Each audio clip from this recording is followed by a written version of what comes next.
தாய் தமிழ் உறவுகளுக்கு வணக்கம். சபாநாயகர் அப்பாவு. யார் இந்த அப்பாவு? அப்பாவு பற்றிய அரிய தகவல்கள். 1952ஆம் ஆண்டு திருநெல்வேலி மாவட்டம் ராதாபுரத்தில் கிறிஸ்தவ நாடார் சமூகத்தில் பிறந்தவர்தான் சபாநாயகர் அப்பாவு. இவர் ஆசிரியர் படிப்பை முடித்தார். அரசு பணியில் சேர்ந்தார். அரசு பள்ளிக்கூடத்தில் ஆசிரியராக பணியாற்றினார். அரசியல் மீது கொண்ட ஆர்வம் காரணமாக தன்னுடைய அரசு வேலையை உதறிவிட்டு காங்கிரஸ் கட்சியில் சேர்ந்தார். ஜி.கே. மூப்பனாரின் ஆதரவாளராக வலம் வந்தார். 1996ஆம் ஆண்டு நடைபெற்ற தமிழக சட்டப்பேரவைத் தேர்தலில் காங்கிரஸ் கட்சியை உடைத்து ஜி.கே. மூப்பனார் தமிழ் மாநில காங்கிரஸ் கட்சியை ஆரம்பித்தார். திமுக கூட்டணி வேட்பாளராக தமிழ் மாநில காங்கிரஸ் கட்சி வேட்பாளராக அப்பாவு 1996ஆம் ஆண்டு ராதாபுரம் தொகுதியில் போட்டியிட்டு வெற்றி பெற்றார். 2001ஆம் ஆண்டு இவருக்கு போட்டியிட வாய்ப்பு வழங்கப்படாததால் சுயேட்சையாக போட்டியிட்டு வெற்றி பெற்றார். 2006ஆம் ஆண்டு கருணாநிதி அழைப்பை ஏற்று திமுகவில் சேர்ந்தார்.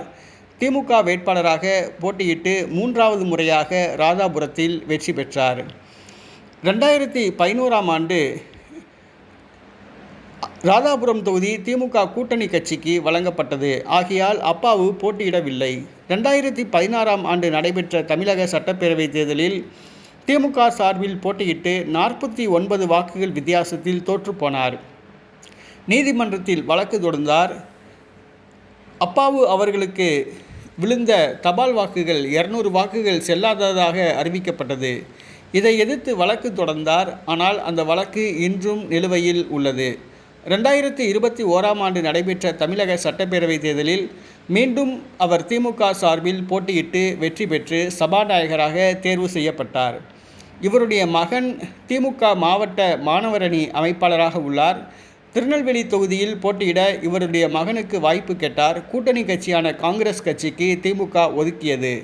ஆகவே வருகிற சட்டப்பேரவைத் தேர்தலில் அப்பாவு அவருடைய மகனுக்கு திமுகவில் சீட்டு கிடைக்கும் என்று எதிர்பார்க்கப்படுகிறது.